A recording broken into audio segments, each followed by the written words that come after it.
Hello, and welcome to Prairie Pulse. Coming up later in the show, we'll see clips from the winning films of the upcoming Fargo Film Festival. But first, joining me now is the actual film festival director, Emily Beck. Emily, thanks for joining us today. It's a pleasure to be here. And of course, you're also the Fargo theater director, full-time year-round. But I think full-time year-round, you may work on this Fargo Film Festival. You are correct, yeah. As we get started, though, tell the folks a little bit about yourself, your background, maybe. Sure. Well, I grew up in Valley City, North Dakota. I came to the Fargo-Moorhead community to attend MSUM in 2001. And that's when I fell in love with the Fargo Theater and the Fargo Film Festival. I actually started out as a volunteer, as a student with the festival. And now here we are all these years later, and I'm the executive director of the Fargo Theater, and it's kind of a dream come true. Yeah. Well, good for you, because you should always do a job you enjoy doing. It sounds like you do. It's sort of amazing to think about the upcoming festival being 20th year. Now, the festival, well, tell me when it is and talk a little bit about it. I know you weren't around in the first years of it, but talk about how it got started. Absolutely. So this is our 20th annual festival, and we are celebrating all year round since we reached that milestone. The Fargo Film Festival was basically born in the year 2000 when a bunch of local film lovers, so it was Tony McRae and Ted Larson and Margie Bailey and Matt O'Lean, and they got together and they realized that a film festival is a major cultural event in a lot of cities across America and around the world. And we didn't have one here in our community. So they worked very hard and launched the inaugural film festival in 2001, and it's been going ever since. Well, it has been. Can you talk about maybe some of the obstacles that had to be overcome to make it successful? Well, absolutely. I know one of the things they struggled with early on in the festival was finding a second screening room. At that time, the Fargo Theater was just a one auditorium film house. And so they got very creative in the early years going around downtown Fargo to find these kind of makeshift second screening venues. I know they had one in the old Moose building. They had Palais Broadway. I think one year they even did a screening room in the Ivers Funeral Home. So they got real creative and solved that problem until we were fortunate enough to get Theater 2 at the Fargo Theater. Yeah, Theater 2 has created a lot of opportunities for you. We may talk about that later, but let's stay with the festival. What kind of special events or programming do you have to mark that 20th year? Oh, yeah, we are celebrating. So on March 20th, 2020, hopefully that's easy for folks to remember, they can come on down that Friday afternoon starting at 1:30, and we'll be showing a retrospective of films that have run in the festival over the course of the last 19 festivals. So there'll be some clips from previous films. We'll show some full-length short films. And we've invited some filmmakers that have attended the festival in past years to come back to Fargo and help us celebrate.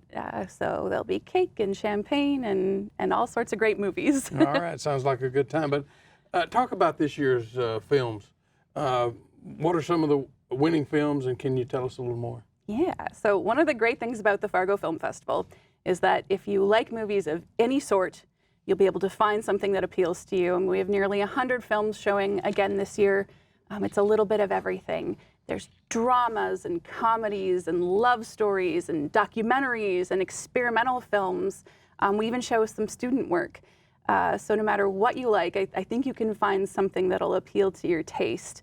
Some of my favorites include our opening night. We're going to be doing a showcase of award-winning short films. On Wednesday night of the Fargo Film Festival, we'll be showcasing a documentary that features an artist living out in Bismarck, North Dakota by the name of Shane Balkowicz. And Shane works in wet plate photography, and his skills are just absolutely remarkable. He's photographed all sorts of subjects, including recently Greta Thunberg when she was out in North Dakota, and the film captures that moment as well. So the film's directors and Shane himself will be here Wednesday night after that film shows to do a Q&A with the audience. And I can't wait to learn more about his process. What about the 4 Oscar-nominated films? Yeah, we are so excited that this year 4 of our short films in the Fargo Film Festival were nominated for Academy Awards. 2 of them are animated shorts. There's a film called Daughter and a film called Sister. And that one really captured my heart because the filmmaker grew up in China under their one-child policy. And it's just this little beautiful daydream about what it would have been like to grow up with a bratty little sister that he always dreamed of having. So that's a lovely piece.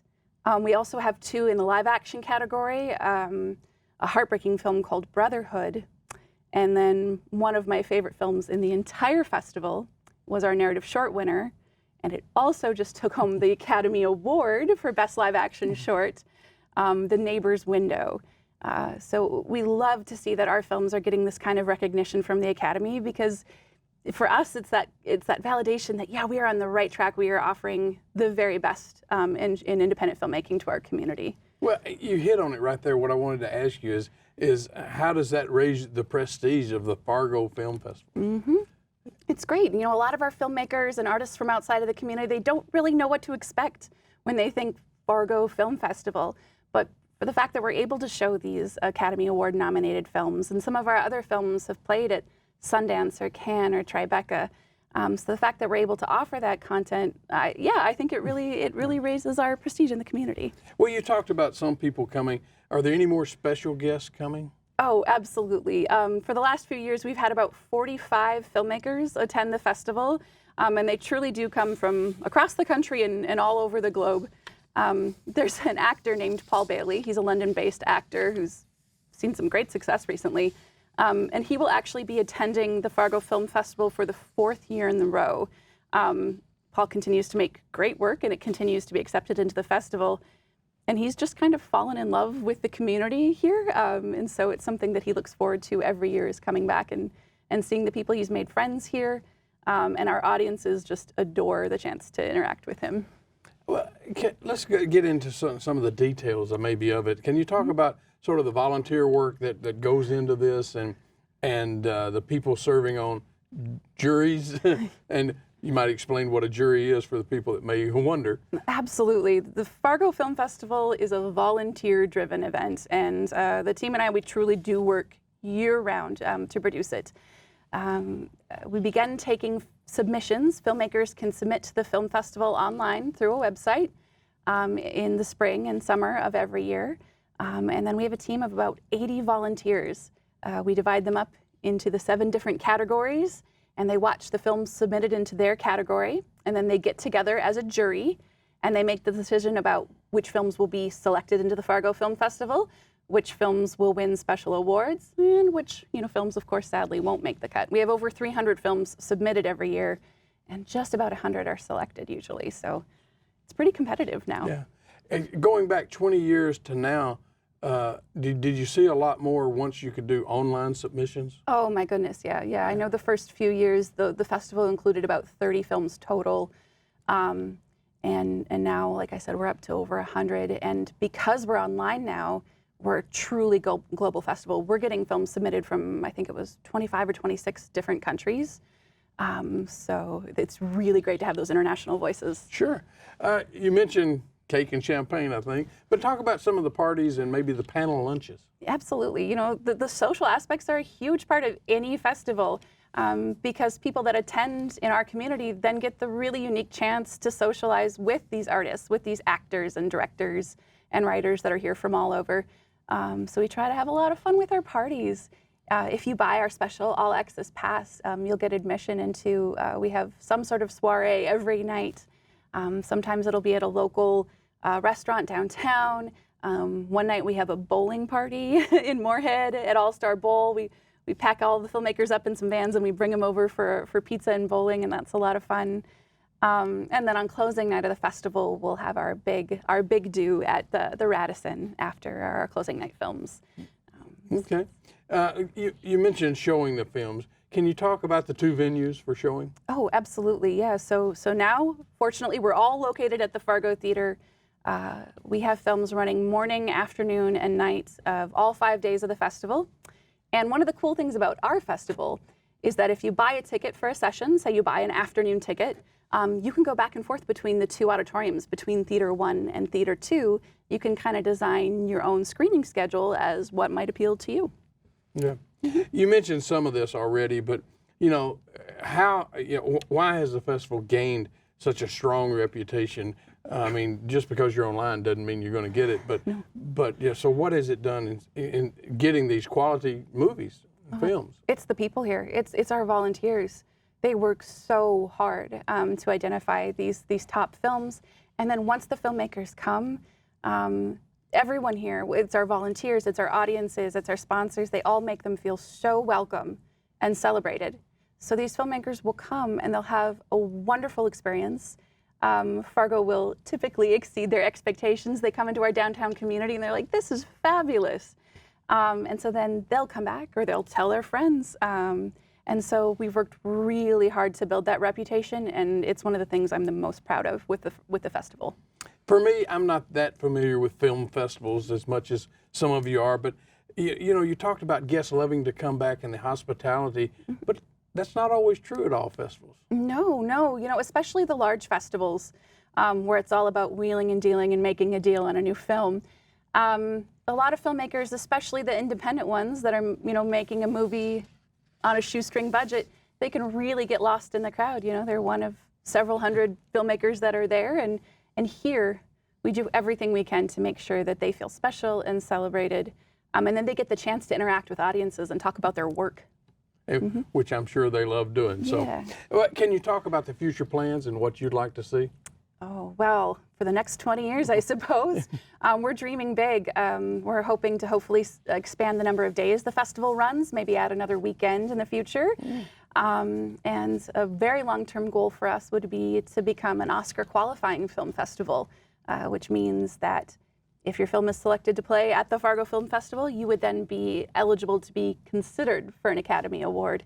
That's a big deal. It's a long-term goal for us, but we're taking it step by step. No, we're good. We said we'd talk about the theater. Let's turn to that for a minute. Tell us a little bit about the Fargo Theater, its mission, and the entertainment it provides. Yeah, well, you know, the Fargo Theater, we're so proud to be a landmark. You know, our marquee is one of the most photographed locations in Fargo, but we are so much more than that. You know, inside our historic building is this thriving arts organization. We're open 364 days and nights a year, showing the best in new release independent film.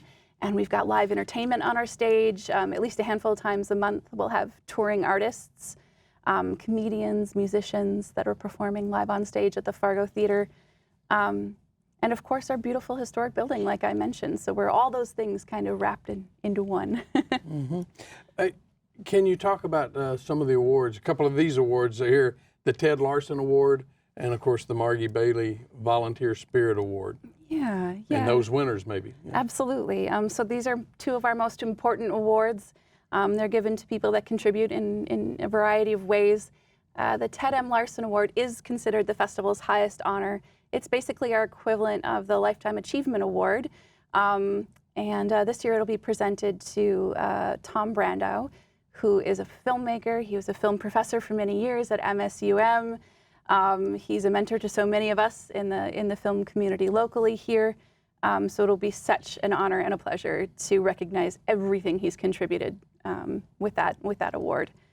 The Margie Bailey Volunteer Spirit Award is named after an incredible lady, Margie Bailey, who was one of the founders of the film festival. And it's given every year to recognize some volunteers that go truly above and beyond for us. Because as I said, the film festival is a volunteer-driven event. We would be nowhere without these people. And this year it's given to a pair of best friends, Peg O'Neill and Jenny Jensen, who volunteered for the festival for 10 years now. Yeah, and just to stay on those two folks a minute, at least Margie Bailey, I know she was a driving force for this festival for the first few years and getting it going and off the ground. Oh, absolutely. Like I said, she was a founding member, and then she was director of the film festival and the Fargo Theater through 2011. So she helped it grow and thrive, and she made sure that it's still here for all of us to enjoy. So. So is she still involved? Oh, absolutely. She likes to say that she's our biggest cheerleader. She attends the festival every year. Every February, she actually hosts a social for all of our volunteers to make sure that they feel, you know, appreciated and supported. And we love Margie. Yeah. All right. Well, so you know, what's your favorite part of the festival? My favorite part of the festival is I've seen all the films in advance, and every year I fall pretty madly in love with a few of them. And my favorite part of the festival is probably to sneak in the back of the auditorium while one of those favorite films is playing, and I get to watch the audience watch the film. And I'm getting emotional. There's just nothing more rewarding than that. Yeah. So tell me more about how many people usually turn out for the things, and you talked about you don't have to buy a ticket for the whole 5 days. Oh, yeah, gosh. Talk a little more about that. People do it all sorts of different ways. We do have people that come every year. They'll buy the full pass and they'll watch all movies. All 5. They spend all 5 days at the Fargo Theater just watching movies. But most of our audiences just come to 1 or 2 evenings or 1 afternoon here or there. And there's a variety of passes to fit whatever kind of time commitment you're looking for. Yeah, it's hard for us to keep Matt O'Lean here at Prairie Public during festival week. So he loves it. And how can volunteers get involved? Probably a little late for this year, but how can they get involved? We will actually have a sign-up sheet at the festival this March. You'll be able to go up to our merchandise desk and sign up if you're interested in joining the team for 2021. We're always looking for new recruits. Well, and with that, we've talked about volunteers a couple of times. How important is it for you to have those volunteers? I can't imagine the festival without them. People like Matt O'Lean, people like Greg Carlson and Dinah Goldenberg, they give their all to this event year-round. The number of hours that these volunteers put in watching movies, going to meetings, planning events, it's really hard to even put a number on it. It means so much to them to produce this for the community, to give back to the community and the Fargo Theater in that way, because the festival's our largest fundraiser. So they know by producing this event, they're helping the Fargo Theater too. These people are remarkable. Yeah. Is there anything you want to change for the near future for the festival? We just want to keep growing. That's what we're thinking right now. We just want to keep expanding and seeing what's possible. Well, with that said, if they want to get tickets, it's not too late. Where can people go? Who can they contact? You can buy them in person at the Fargo Theater box office, or you can buy them online at fargofilmfestival.com. And there's a description of all the different types of passes and tickets available. Well, Emily, we're looking forward to it, and we wish you the best of luck with the 20th anniversary Fargo Film Festival. Thank you so much, John. Stay tuned for more.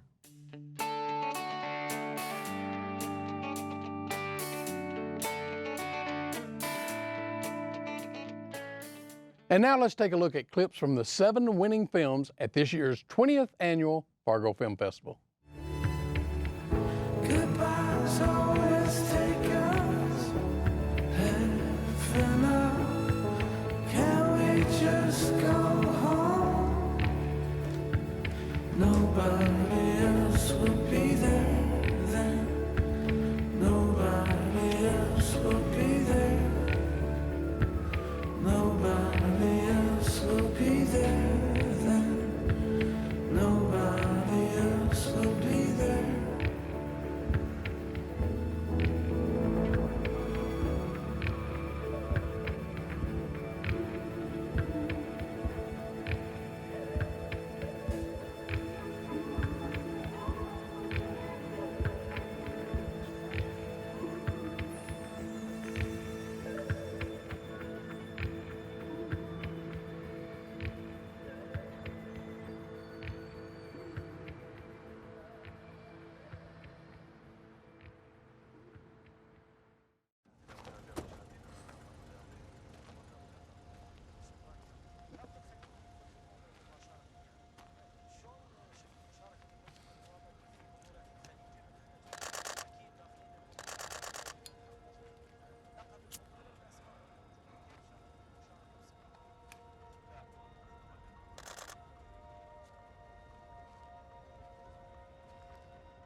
It's not safe, Don.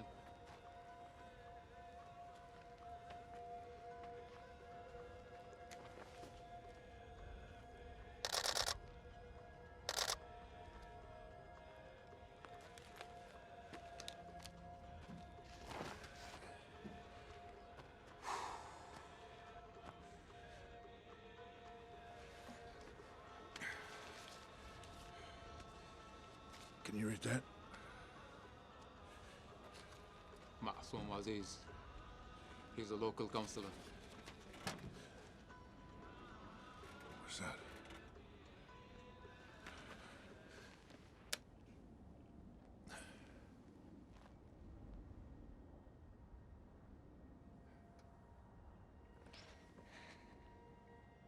Hey, it's okay. It's okay.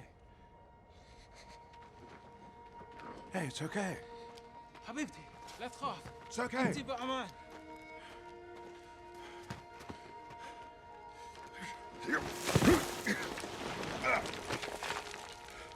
Dan! Please, get back. There are landmines.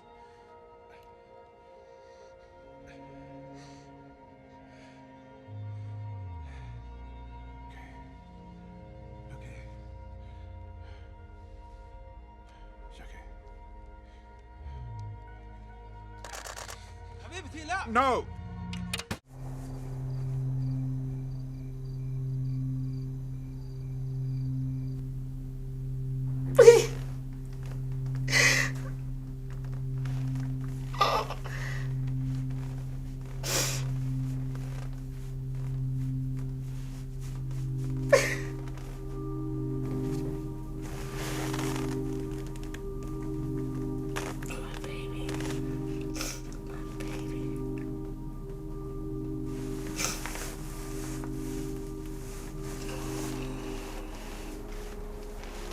I can't just be what God has done. I just don't think it was your time, baby. I just don't. But I love you, and I want you back so much. I want you back. I wish you would come back. I wish they hadn't have done this to you. I wish this hadn't happened, baby. You're too young. Don't call, don't register for an audition. Show up to the Baltimore School for the Arts on a Saturday. Auditions are over. She said, "What are you doing here?" I was like, "Yeah, I came to audition. I'm coming to School for the Arts." And he's like, "Oh, really? You're coming to School for the Arts?" I was like, "Yeah, I'm ready to play." There wasn't much apparent. I mean, he didn't have much book knowledge at that point. If you're musical, you can manipulate sound in a way that is expressive, it is beautiful, and you can sense that at very minute levels. He went and talked to the other brass faculty at School for the Arts, and he said, "You must be the luckiest guy on the planet. We're going to accept you into the School for the Arts." Probability of that, 1 in a million. The mandate for the arts is incredibly low. I don't think any parent in the world would say the value of my child is the skill with which they can do an algebra problem. The value of your child is how they interpret the world and how they give meaning to you and your family. Hi. Hi. That is Paul Panotti. Wow, he's got a beautiful camouflage. Isn't he gorgeous? This is his basic colour when he's feeling relaxed.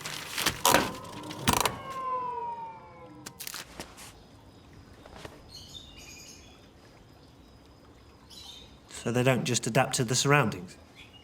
No, some turn a fiery red in anger, or even black when they're feeling hostile. That's super handy.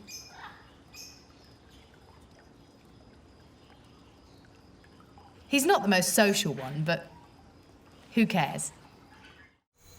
How long have you been working at Walton Industrial? About 7 years, sir. And you like the job? Oh, yes, sir, I do.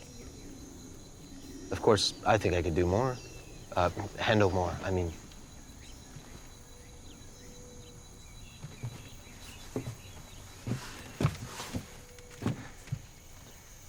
Are you looking for a promotion?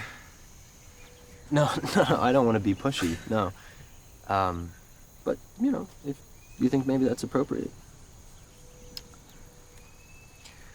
I am looking for a supervisor to cover second shift. What do you say? You game?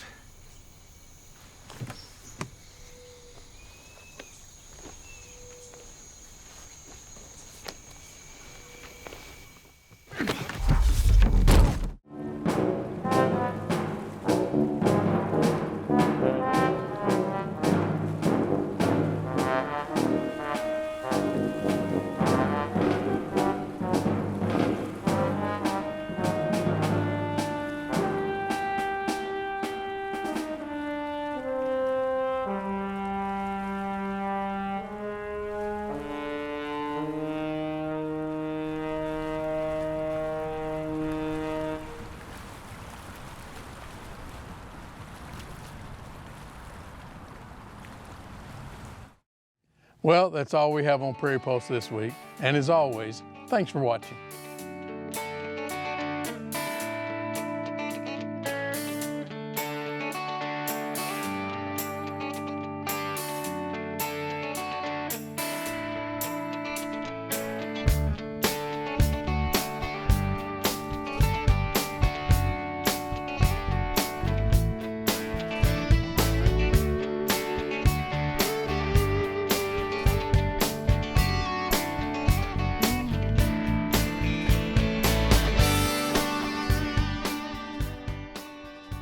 Funded by the members of Prairie Public.